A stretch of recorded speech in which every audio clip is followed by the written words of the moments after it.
So I'm back on my unhinged ideas. About a month and a half ago, I did a vlog where Barbie chose what I read. That went over, honestly, shockingly well. So I thought, what else could I do? Because I had so much fun making that. And now that we are in the season of thrills and chills, a show comes up quite a bit called Monster High. This is a show about a fictional town called New Salem where the daughters and sons of magical monsters and creatures go to a school called Monster High. I never watched Monster High. I've literally never seen it. I think I will be having to change that within this vlog and we will have to watch a movie or something. I need to experience what Monster High is. There's 2 songs about Monster High and they're so catchy. One is Monster, Monster High, Monster High, Monster, Monster High. And then the other one has all the character names and it's also very, very catchy. When I started out on this, I looked up a Wikipedia to get all the characters and I was like, I'm gonna add all of the characters to a wheel and then spin to land on the character. So the premise for this vlog is I have a bunch of characters from Monster High. I don't have every character to ever exist because there's a lot of them and a lot of them are just repeats of other types of characters. We have Frankie Stein's younger sister, Alvia Stein, and I didn't put Alvia Stein because I would essentially be picking the same book I'd pick for Frankie Stein. I've always loved the Monster High dolls because they have such cool fashion and stuff to them, so let's just make them pick my TBR. Let's see what I get with my first roll. I'm actually quite nervous about this. We landed on Draculaura. I think that was just meant to be. Draculaura, I think, is my favorite character, but I've always been a vampire girly. Again, I've never watched the show though, so I'm just going off aesthetics. Draculaura is the daughter of Dracula. Unlike most vampires, she's a vegetarian and prefers not to drink blood. She's incredibly sweet and friendly and always eager to make others happy. Her pet is a bat named Count Fabulous, and she is also dating Claude Wolf. This is the easiest pick in the entire world for me because I am a vampire girly, through and through.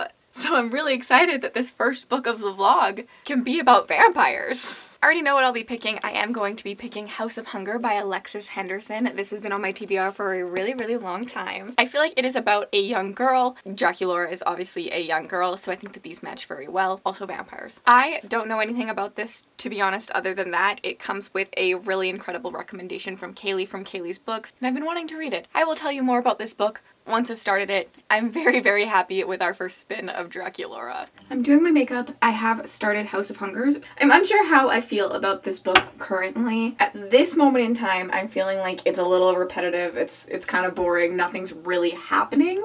And that we are literally just kind of in the atmosphere and that's the vibe. And I'm scared that that's gonna be the entire story, that it's just kind of a vibe book where it's really atmospheric and we're supposed to just feel gothic vibes and things like that, but the plot isn't necessarily the best plot to ever exist. So that's kind of what I'm worried about, especially because at this moment in time I'm not loving the main character. The main character is kind of boring to me. She's just kind of annoying.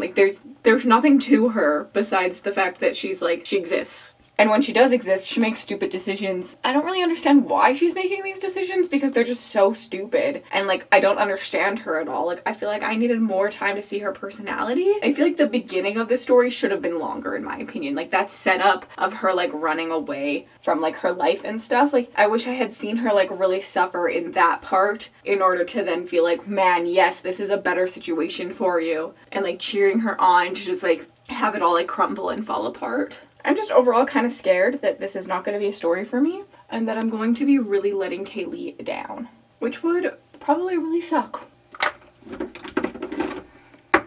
That's all for now.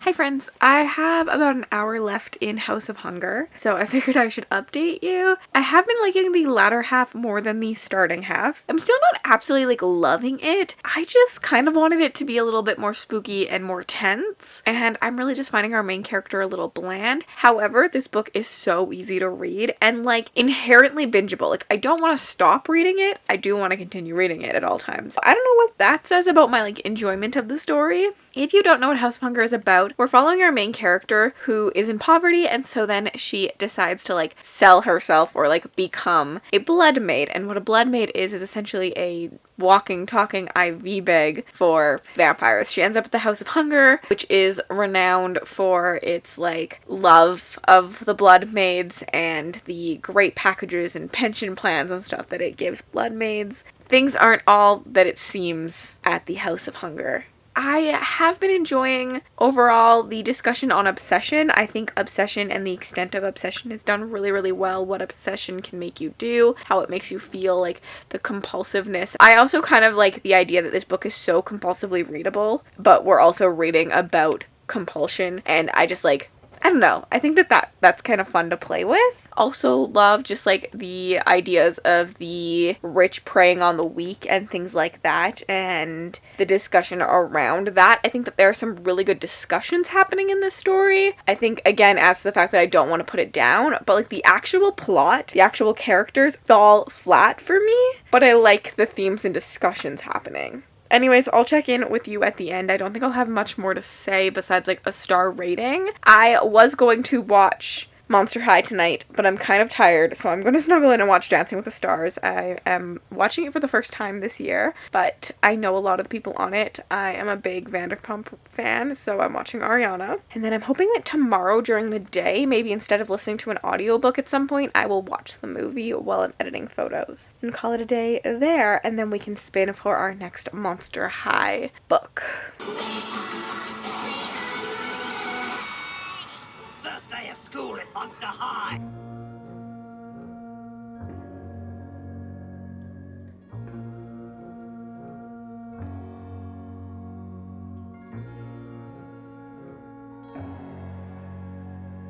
That was so fun. I would literally watch another one. I'm actually debating it. Like, I really enjoyed that. That was fun. It reminds me of, like, Bratz and Winx mixed together. Like, there's, like, the magic of Winx, but, like, the style and the fashion and the friendship of Bratz. Well, Winx also had friendship, but you know what I'm saying. Anyways, I'm going to finish up House of Hollow, and then I have to go let Porter out today, and my battery's flashing, so I'm going to update you on all things then. I finished The House of Hunger, and I have mixed feelings about this. I'm gonna sit here and say that if you're in it for just like the vibe of a story, you love like an atmospheric, lyrical, very like whimsy and like pulls you into like the setting of the story, you could like this. But I'm also gonna contradict myself because like I didn't think the vibes were immaculate. I honestly wanted it to be creepier. I wanted there to be more atmosphere. I wanted to feel a little bit more gothic. Actually really struggled through the atmosphere in this, which I thought this was going to be like the leading point for me. However, I still think that maybe if you're just in it for the vibes, you'll like it. There's like a contradiction. I'm really struggling with my feelings on this one.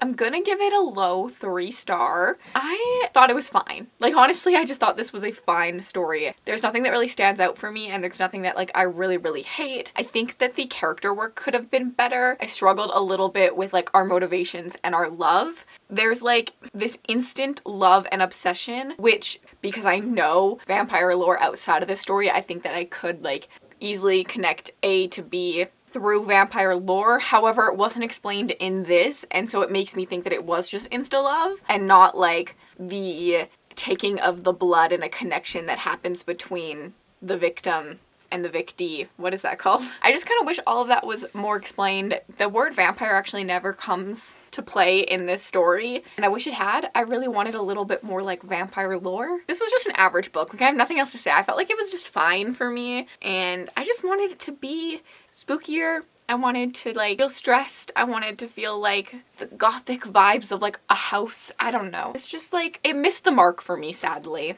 However, Monster High did not miss the mark for me. I watched the movie that you guys all saw. I went and just like Googled the best Monster High movies, and I watched Monster High 13 Wishes, and I really, really enjoyed that one. I thought it was a lot of fun. It reminds me of like the style of movie when I was younger.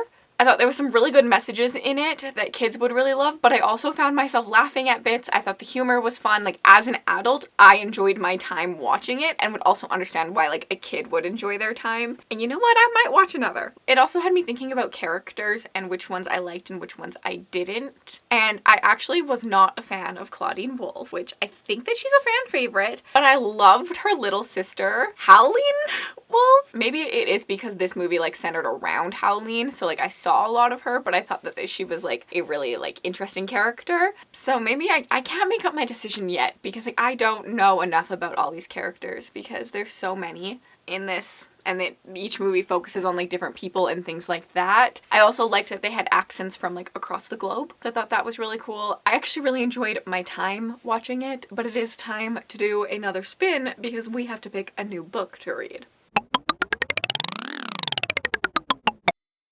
Twyla Boogeyman. This is actually perfect. Like, I could not have picked a better character just because I actually really enjoyed Twyla. We saw a lot of Twyla in the movie I just watched because she is Howleen Wolfe's like best friend. And I thought that she was really funny. Like, I really enjoyed her character moments in this. Twyla Boogeyman is the daughter of the Boogeyman. She is shy and misunderstood, hiding under normies' beds to capture their nightmares rather than adding to them like her dad. I think I have the perfect book because she likes to hide under people's beds and like capture the nightmares, so I'm going to be reading The Nightmare Man. This is a story about an author who spends 3 days at a family cabin and he writes his entire horror novel. He doesn't really remember everything that happened within that time, but when his book finally gets published and is launched, it seems like someone is reenacting all the murders that happened within his horror novel and the nightmares that he wrote about. I feel like this is like the perfect book because like the author writes about the nightmares. And yeah, I'm excited. I have heard some good things about it. I have no idea what to expect, but we're gonna get right into reading it. Okay, I am about 30% into The Nightmare Man, and I, so far, am really enjoying it. Pretty much what I told you when I picked the book up is what it's about, and I don't want to say more than that because it's a horror book, and saying more than that could be spoilers. However, I'm really liking the idea of, like, not entirely knowing what's going on, but making my predictions of what I think is happening. It's not like a book where I have, like, no idea what's happening, but it's a book where like there's threads being happened and we're going to be like pulled in a direction of thinking, and I'm trying to like figure out what's actually going on by all these threads that we're getting. I think so far it's doing a good idea of making me like feel like very tense, and that's what I want in my horror books. I really enjoy that. So I'm sitting at a 4-star currently. I'm having a good time and I want to know what's happening. Like, I just really want to know what is happening in this situation. I also picked up a bunch of candy for my watch along tonight. I have never tried these before, so I'm kind of nervous, but the rest are just like staples for me. Deliciousness. I am now about 60%, probably more like 65% done, The Nightmare Man, and I'm still enjoying it. I'm still really intrigued. However, I do feel like this book is too long. I'm ready for it to be over. I'm ready to find out the mystery and all of that. Definitely has a little bit of pacing issues for me and drags a little bit in the middle. The beginning very strong, and I think the end is going to be very strong. And then also, wow, I'm so out of breath from coming up the stairs. Wow, I just came up here to get a snack. Maybe I shouldn't get a snack. Also, I just feel like there's a lot happening, and sometimes it's hard to like pinpoint exactly where things are happening, who's who, and stuff like that. But overall, I'm still having a really good time. I'm just snuggling in to watch my next Monster High movie. I'm going to be watching Ghouls Rule, which is like the #1 movie everyone says. I did finish The Nightmare Man. I am going to be giving it 4 stars, I think, but I'm going to tell you more about my thoughts tomorrow because honestly, I'm ready for bed. So is Mickey. He's trying to snuggle in. And I want to watch this movie, so I will tell you all about it tomorrow. I love this theme song. You give me the chills. Monster, monster high, monster high, monster, monster high. I finished The Nightmare Man. I also watched another Monster High movie. I didn't like this movie as much. I watched the like Ghouls one, which is like a Halloween focused movie. Essentially there's like a rivalry between humans and monsters, and Halloween comes around and the tensions rise, and the humans and monsters eventually have to learn how to be friends because they're not that different from each other. I think it had really good themes. It's definitely teaching kids something. It is obviously a kids movie. However, I didn't think it had as much adult humor in it as the Wishes one did. I definitely like the Wishes one better, but also that's just my style of movie better. I typically like a fantasy setting a little bit more than the real world problems. I mean, yes, we're at Monster High, so it's always fantastical, but you know what I mean. So overall, I liked it, I had fun with it, but it definitely didn't have me wanting to watch another one like right away, where like the first one I watched, I actually was like, okay, let's watch another movie. Like that was good. I really enjoyed that. I also think the characters weren't as good in this one, and maybe, I think I said earlier that like I wasn't sure why Frankie Stein got so much hate, and she had just annoyed me in this movie. Like I didn't really like her. She was just kind of like whiny, so maybe I now have understood. I also really didn't like Jackie Laura in this one, or Claudine Wolfe. So like the main characters, I'm not the biggest fan of. I apparently like all the side characters. But The Nightmare Man, which I read, I enjoyed. I ended up giving it, what did I end up giving it? I ended up giving The Nightmare Man 4 stars. I actually really enjoyed my time with it. I thought that it did what it set out to do really well, and I liked the explanations we got for everything. I like how it ended. It is apparently a series, Lexi told me. However, I think it wraps up quite well as a standalone. Would I maybe pick up the next book? Yes, because I liked it enough. However, am I like screaming to pick up the next book? No, I think it really read well on its own. I liked the characters in it. I liked the plot. I liked the like nightmare element. I thought that was fun, and like I feel like bad dreams are something everyone has, and I definitely have always been prone to like night terrors, so I found that like kind of spooky. Overall, I think The Nightmare Man was just like a really interesting read. It was something unique. I would recommend it. It's not an all-time favorite, but it's definitely a book that I really enjoyed and will recommend to more people. But now that I'm done The Nightmare Man, I just like to spin. So like I'm just excited that we can now spin again and find our next read. And we landed on Venus McFlytrap. Venus McFlytrap is a plant monster and a student at Monster High. She's an eco-punk girl who is the head of the environmental club, an ecology-driven girl. She's a friend of the world and is loved by everyone. However, she's built quite a negative reputation due to her mind-controlling abilities. I think the easiest thing to do for this, I actually think this was a very easy pick. We've gotten really good picks in my opinion. I really have enjoyed doing this, is an eco-horror. So let me scour the internet and find an eco-horror. I know there's Annihilation, but I don't think I want to read Annihilation. So I'm gonna scour and I will be back. Honestly, it took one Google because literally I Googled eco-horror books and we have Annihilation, and the second book down that we have is The Runes by Scott Smith. This is actually a book that my sister has been telling me to read for a while. She liked it. My sister is a very hard critic, okay? So like she gave it 3 stars, but she really liked it. So I have the audiobook already. I think that this would work. I think that they go off into like a jungle. And in case you were wondering, eco-horror is essentially the human fears about the natural world, so killer plants and animals, catastrophic weather events, and disquieting encounters with the non-human portrayals of animals, the environment, and even scientists build on popular conceptions of zoology, ecology, and the scientific process. So I actually do think that nature can be very terrifying, so I'm excited to see what The Runes has in store for me and to see how I feel about it. So thank you to Monster High for picking me another solid read. I hope I like it at least. Come here.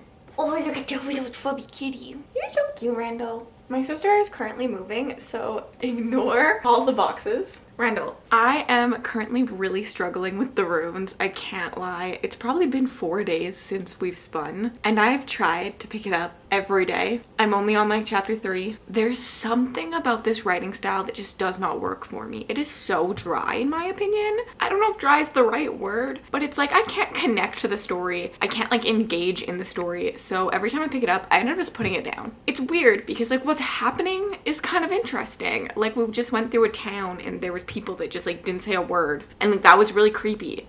But like I still just feel like I could just put this down and never pick it up again and be like perfectly happy. But I'm interested in what could happen in it, so like I still want to give it a go. I think I'm still gonna try for a little bit and see if I can push further in, and then if that eventually catches my attention a little bit more. However, if I don't make a dent in it today, I think I could end up DNFing this, which is like kind of sad because it's a pretty big like well-known horror, especially eco horror, but I just need to engage a little bit more. Randall living his best life. Okay, I have read more. I'm about 60% in and I am more engaged now. I do like the idea of like the eco horror, and I find like the plant attacking you like very, very creepy, and like I could see Mother Nature adapting to this in some way. So that's why I think it's kind of scary for me. However, like I can't get rid of the first part in my review, so I am kind of feeling like a 3-star just because that like start of this story was so dry in my opinion. I am kind of liking the survival elements now and seeing our characters rationalize things and see what some of the characters decide to do and what other characters decide to do. So overall, I am enjoying it. I will say though, why do men write women so poorly? Because like in this, our female characters need to like grab eggplants to make themselves feel okay, like to comfort themselves, and it's really weird to me. Like, have you met a female? Have you ever had a girlfriend? You know? Like, I don't think that if I was dying, my first instinct would be like, I need comfort, I'm going to just jerk this off. Honestly, the one girl just wanted to hold it. It was weird. It was weird. I didn't like it. It made me uncomfortable. Anyways, I'm going to keep reading. I'm going to finish this and then I'll update you when I'm done. So I finished The Runes. I ended up giving it 3 stars. I liked a lot of elements of it, and then I didn't like a lot of elements. And that really sucks, I think, when reading a book, when you're like, this has so much potential if it stopped doing some of these things. I really liked the survival element. I liked the idea of nature being against you. However, the female characters are so poorly written. Like, I liked the male characters, to be honest. The characters were all very just like dry in general, but like I liked what was happening. I liked how the male characters were reacting to things. But the female characters, they just made me go angry like this. And I was just like, why are they reacting that way? And honestly, the reason is because they were written by a man. They just didn't love that bit. I liked the ending. I thought the ending was fun. I liked the last like probably 20% where it really like amps up on like the eco-ness, and I liked just like the overall concept of them getting lost in the forest and the forest being out to get them type style. And that's like all I have to say. Like I don't really know what else to say about this, because it was just average. It was just a meh book to me. Like I wouldn't go out of my way to recommend it to someone, but if someone asked me if like reading it was a good idea, I would maybe say if they were interested to read it. So yeah, I don't really know. I'm torn, but let's talk about something way cuter. I colored a pumpkin yesterday. I painted a pumpkin yesterday. I had craft night with my patrons. We always do one during spooky season. I want to do more throughout the year because I always have fun with them as well. I just made this little pumpkin so much cuter in my opinion. It's like a basketball.